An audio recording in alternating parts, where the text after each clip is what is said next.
Syria के Holmes सूबे के अल-ज़हब इलाके की इमाम अली बिन अबी तालिब मस्जिद में जुमे की नमाज के दौरान बॉम्ब ब्लास्ट हुआ। इस हमले में 8 लोग मारे गए जबकि दर्जनों जख्मी हैं जिनका इलाज चल रहा है।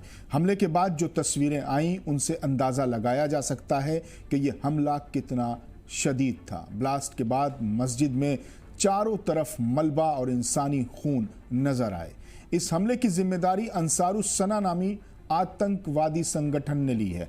अंसारुस्सना ने टेलीग्राम पर जारी अपने बयान में कहा कि मस्जिद के अंदर एक्सप्लोजिव प्लांट करके उसे धमाके से उड़ा दिया।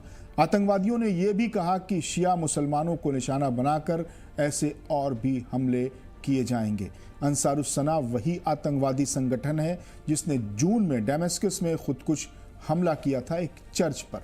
आपको बता दें कि पिछले साल दिसंबर में बशार उल असद का तख्ता पलट होने के बाद लगातार सीरिया के अल्पसंख्यक तबके शिया, अलवी, द्रूज और ईसाइयों को निशाना बनाया जा रहा है। सीरिया में आतंकवादी संगठन तहरीर अल शाम की अगुवाई में सरकार है। इस सरकार की बागडोर अल-कायदा और ISIS के आतंकवादी रह चुके अहमद अल-शरा के हाथों में है। अहमद अल-शरा का पुराना नाम अबू मोहम्मद अल-गोलानी है।